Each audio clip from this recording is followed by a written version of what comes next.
Hey everyone, welcome back to Join the Late Bloomers. Hey. I'm Joe. This is my wife, Shelly. Hello, everyone. Welcome to episode 2.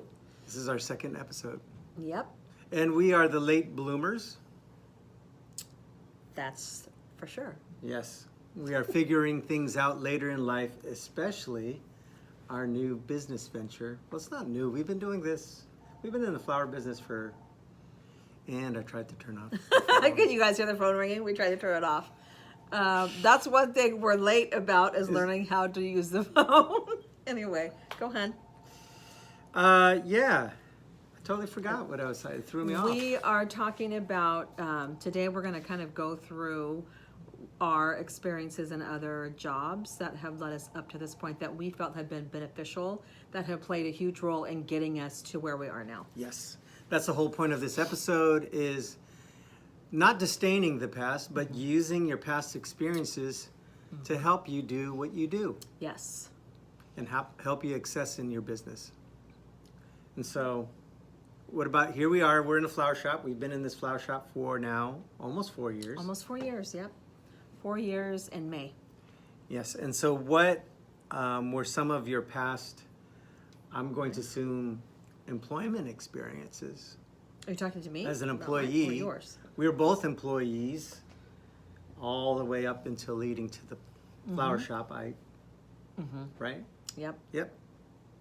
So maybe that's where you are right now. You are an employee somewhere working for somebody else, maybe thoroughly enjoying it, but on the side, you're like kind of daydreaming, I wish I could do this.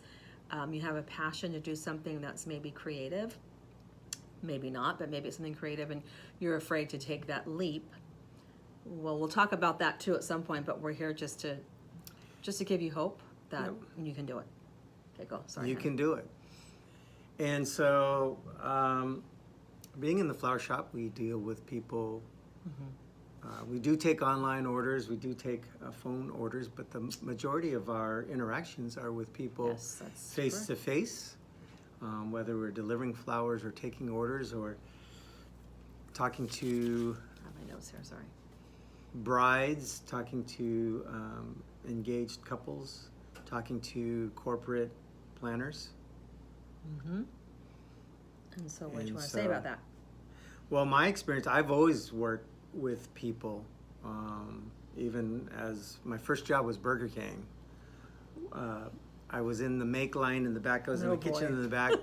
Either I really sucked at making those fries, or they just liked that I could talk to people. They put me on the register right away.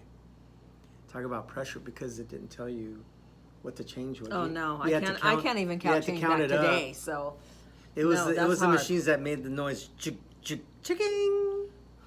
didn't do that. It did not do that. It didn't make that Shushing. noise. No, Shushing. no. And counting the money back. That was pressure to get it right. So how do you think that helped you with what you're doing? Well, I think now? I did that, and then I worked at Gemco. Who remembers Gemco? Target. It's funny that Burger King's still around, but Jimco's not. Well, Gemco's Gemco turned owned into by Target. Gemco's owned by Albertsons, who I don't know who the parent company of Albertsons, but they're still around, just in the other names. Okay, so anyway, sorry. I sidetracked Um, you. From I even worked as a courier. I'm doing my visuals here. I would drive and pick up people. I was a taxi driver for a small-time company, small business. And I think just being in the shop, just working with people. Even my last career, I spent many, many years, as you know, as a children's pastor. And then I thought I'd be that forever. And the church that I was employed at switched my role, and I was working that's right. hospitality, and I didn't like it at first, but I really enjoyed it once I got the hang of it. And here we are. Them. Yeah, this is what we do here in the flower shop, is we're involved in the hospitality industry. Yes, And we so are. this is, working, talking with people, being in the hospitality department really has led up to this, which is really people skills. For me, again, working at a church, we did many events, and even though I never had the title of it, many times I was the events coordinator. And so, yeah, that leads up. I say yeah. He goes yeah. Yeah. Look at the So camera, honey. it does. I am looking at the camera, Yeah, and man. it has led up to what we do here, especially for events. There's been times we've done weddings, and the wedding planner didn't know what she was doing. Okay. But you just, we just took it on, and Yeah, we you knew just what have to we go with- knew how to get that wedding set up. Yes, and I think that's one thing that can work in your favor is having the experiences of wherever you're at or wherever you have been up until the point that you are now. You can definitely use those situations to better your current work situation. Sorry, I hit the table. Or even when you're in a tight spot, you can draw on past experiences to help you with where you are today. And I think being older helps that too. Like being that we're older, that has helped us in that kind of situation where maybe we might have a little more experience under our belt because we are older. And Yeah. I came from working, like I was still in high school when I started working. So, you just have that experience of. Sure, and I think also when it's crunch time, like I said, setting up an event is a very time sensitive situation, and I think being older, you tend not to freak out. Maybe that's not even by choice. Maybe you're just because you're older, you're slower. You're like, I don't He's have time. slower. He is slower. I don't have time to freak out. So, Sometimes he needs to freak out. Sometimes freaking out helps you move faster. Oh well, my gosh. you should have a sense of urgency. Thank you. Anyway. And that is the end of episode 2. Okay, turn it off. Why? I'm kidding. Okay, go. Turn it. So how about you? What are you? Well, I worked in retail pretty much my first job actually was, I was still in high school and a friend of mine convinced me to do telemarketing. So that was not a fun job, but I will say that it was fun to talk to people on the phone. So it was kind of like a natural, I don't know if you guys, I don't know, I know you have a whole different age range of people out there, but for us during that time, it was the party line. The party line. Remember the party line? Does anybody out there remember the party line? It's time. What was the time number? That's got to be the 80s. What was the time number that when you call time? When you used to be able to actually, people out there that don't know 853-1212 this, you used to is actually time. be able to pick up the phone and call to see what time it was. Yeah, So when you would call, 853-1212. there you go. So when you would call, sometimes when you call to listen, there was this weird thing. Remember? Can you want to explain to them? What does this have to do with owning a flower shop? You'll find out. I don't remember what the weird thing is. Like there was you could hear other people calling. So when you actually got on the phone and called the number for time, you could actually hear other people calling at the same time, and you would say, "Hey." And then the thing was to ask those people what's your number? What's your number? Don't you remember that? You would say, "What's your number? What's your number?" And then you would write it down really quick, and you would call, and you would connect with this person. We So, probably talked on the party The line. reason why I'm saying all this is because I think, as silly as it sounds, that helped me when I had that telemarketing job. That was not something, who wants to really hear no all the time? Nobody wants to hear that. So I felt like, as silly as it sounds, that helped me prepare for a job in high school that I told you I really didn't want to have, but my friend convinced me to go ahead and do this. And it was for an air conditioning and heating company. And this was in the time where they still had the phone books. So they would literally slap the phone book on our desk and say, flip through each page, whatever. You have from here to here, call these people. You have this amount of time to do it in. I can't even remember the boss's name or anyone that I worked with except for my friend that convinced me to have the job or to apply for the job. But I just found myself talking to people, and most of them seemed to be older because I'm sure those are the people that were home. So that helped me doing what I'm doing now, learning how to talk to people that were older. I liked talking to them. So I actually took an interest in what they had to say. Like I do remember this, and I'll tell you this. One of the people that I called, you had to ask for the husband. That was the thing to do back then. You had to actually ask for whoever the gentleman was of the house. And so she told me that her husband had passed away a couple years, and I just told her I was so sorry, and we ended up talking, and she ended up saying we would of course, come out, have your people come out and give me air conditioning, heating. What? So, and I wasn't doing it to be a jerk. I just really had a sincere concern for this woman, and I ended up being like one of the top closers or whatever for the company, so they were really mad when I quit. And then after that, I moved on to retail. And to me, that's scary because you're actually talking to people face to face. Who on here that's listening thinks it's easier to talk to somebody on the phone than face to face? How about you? I think the phone is way easier.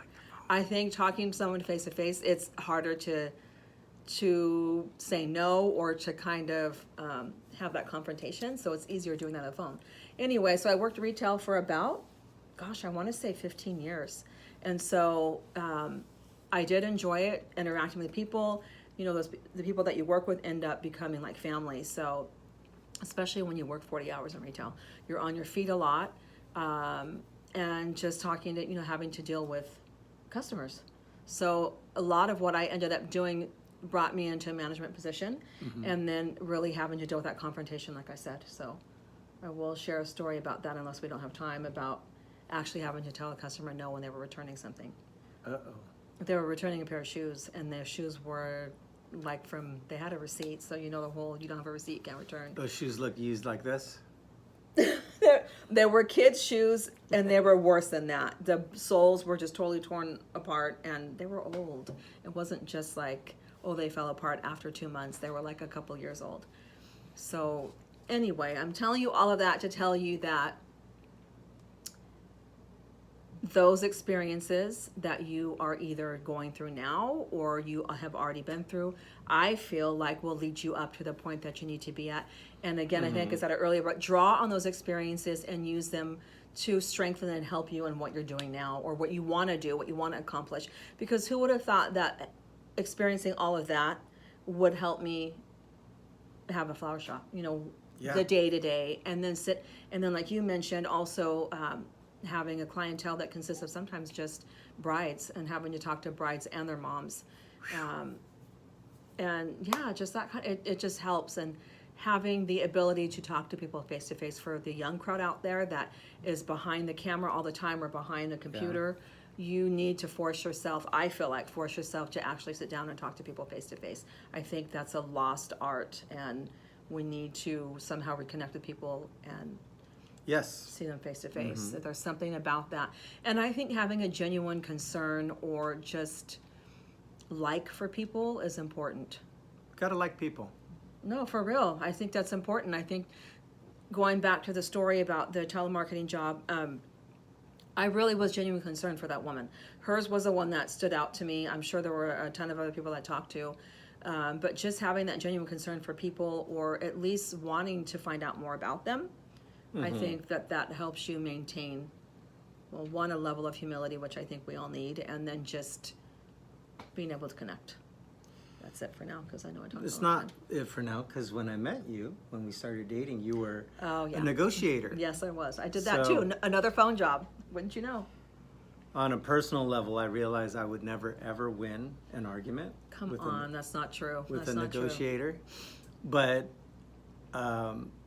I've seen it play out in what we do here. Yeah. In the shop, negotiating is part of business, and from everything. It's easier to negotiate on the phone than it is in person. At least I think it is. Anyway. It's true.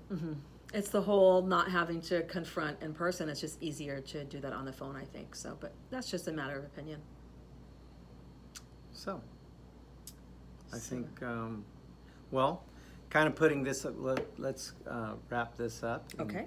I think that what you're sharing is really important as a reminder to all of our viewers and everyone joining this video. It's not quite a podcast yet. We're trying to turn it into a podcast, but that don't disdain your past experiences. Use them. I don't believe in coincidences. No, I don't either. And that we can definitely use our experience to excel in business, excel in the things that you want to do. Yes. So if you're in a job right now that you know is just temporary, just try to glean as much information and knowledge and wisdom that you can from. Here comes my person. Sorry, I got someone coming up the door. We have someone coming in the door, but I think the main thing is using your past experiences to be a problem solver. Yes. If you could be a problem solver, you will be able to troubleshoot every challenge in your journey. Yep. Now, that's not just business, that's life. Anyways, thanks for following us. Hi. We gotta go. We gotta go. But thanks for following us. Or if you're not following us, go to YouTube, hit that follow or the subscription bell, whatever those things are. But thanks for joining us. We look forward to seeing you on the next episode.